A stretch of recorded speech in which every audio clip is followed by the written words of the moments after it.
मुझे ये बताते हुए बहुत हर्ष हो रहा है कि अब हम रेजोनेंस कोटा को लेकर आ रहे हैं आपके शहर सिरसा में।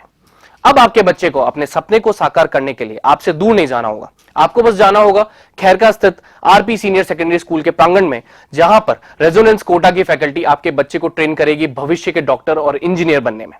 सभी प्रमुख परीक्षाएं जैसे JEE main, JEE advance, NEET UG, AIIMS, international olympiad, NTSC, KVPY, CA, CS, CMA, CLAT, Resonance ने गुणवत्ता और मात्रा दोनों में अच्छे परिणाम देकर खुद के लिए एक नाम बनाया है। अधिक जानकारी के लिए आप डबवाली रोड स्थित RP senior secondary school visit कर सकते हैं या कॉल कर सकते हैं नीचे दिए गए नंबर पर।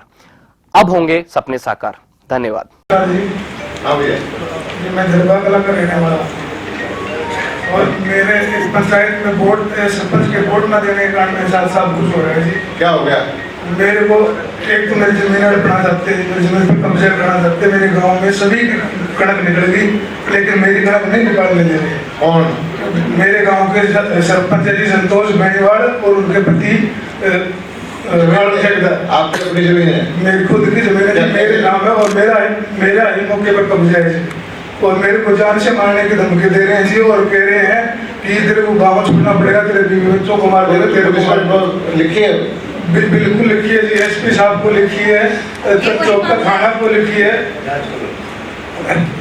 मैंने हर तरह से अपने कानूनी कार्रवाई कर दी। अब भी मेरे को जान का खतरा है जी। घबराने की जरूरत नहीं है।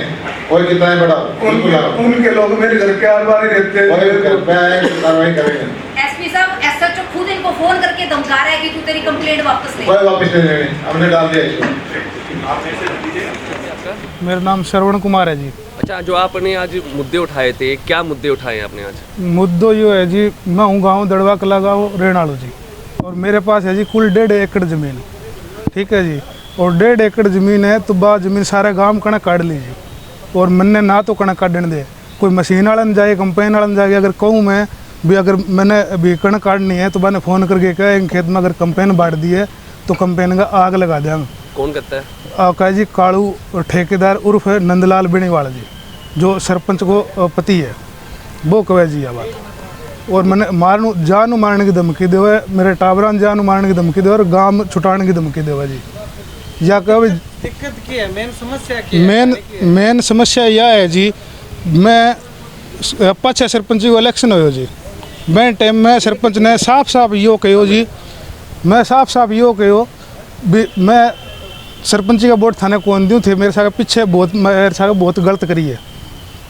तो बे बारे में बार ने बे टाइम जवाब दे दियो जो कोई बात नहीं कहे, अब तो कोई बात नहीं, जब मौका मिलेगा वो जो तेने बतावांगा। तो अब मौका का भी सरपंच बन गया जी। सरपंच बनने के बाद में वहाँ षड्यंत्र रच गए, साजिश करके मेरे खिलाफ और एक पंचायत बिठाई, बोलो अन भाई को हक दाब रखे है। अब भाई को हक दाब रखे है तो माने बड़े बुलाया गया तो मैं आई बात की जी, हमारा ज़मीन का डॉक्यूमेंट देखो और सच्चाई है जी की बात सुनो भी। कहानी की है हमारी, कहानी हमारी यह है जी, मारो जी को बड़ो ही बड़ो भाई हो, वो सन 1996 में न्यारो हो गयो, अलग हो गयो। बेंग बाद में हमारे पिताजी भी सारा रिश्ता तोड़ दिया, हमारी नात बेंग सा कोई बोलचाल ही ना ही, मारो कहीं तरीकों कोई संपर्क हो। 2008 में हमारे पिताजी पर जानलेवा हमलो करियो, जानलेवा हमलो करने के बाद में हमारे पिताजी मैंने बेदखल भी कर दिया। 2012 में हमारे दादे के भाई को में ज़मीन खरीदी है जी, 3 किला ज़मीन 25 कनाल 11 मरला ज़मीन में खरीद दिया दादे का बाइक नू। ठीक है जी, या तो है जी हमारी ज़मीन की कहानी। अब तो शिकायत क्या दी आपने? अब मैं शिकायत यह दी है जी भी मैंने जो ज़मीन मेरी कणक मैंने काटने कौन दे और मैंने मेरे घरों में लुक तो फिर लाग रही हूँ जी। एक मेरे 16-17 साल की गुड़िया है जी, बांग ड्रू में मैंने नानी रे भेज रखी है। वह 11वीं क्लास में पढ़े जी, 11वीं क्लास में वह पढ़े, बेंग पढ़ाई ख़राब होने लग रही है। मैं खुद है जी को मैं लुक तो फिर लाग रही हूँ जी, बांग ड्रू वहाँ आपका आदमी छोड़ रखे है जी, 2-3 आदमी है जी कि मेरे घर का आर बार निगाह रखे हैं बात की भी वो घरे बढ़े तो मैं घर पर हमलों कराएं या इन्हें घरों उठा लिया। पुलिस को शिकायत दी है? पुलिस को शिकायत दी है जी, मैं एसएचओ साहब को शिकायत दी है, एसपी साहब को दी है, सीएम विंडो में दी है, अनिल विज को दी है और आईजी साहब को भी दी है। और इस मामले को जी मैं अपनी प्रोटेक्शन, अपने बच्चों की प्रोटेक्शन के लिए मैं हाई कोर्ट में भी एप्लीकेशन दी है जी।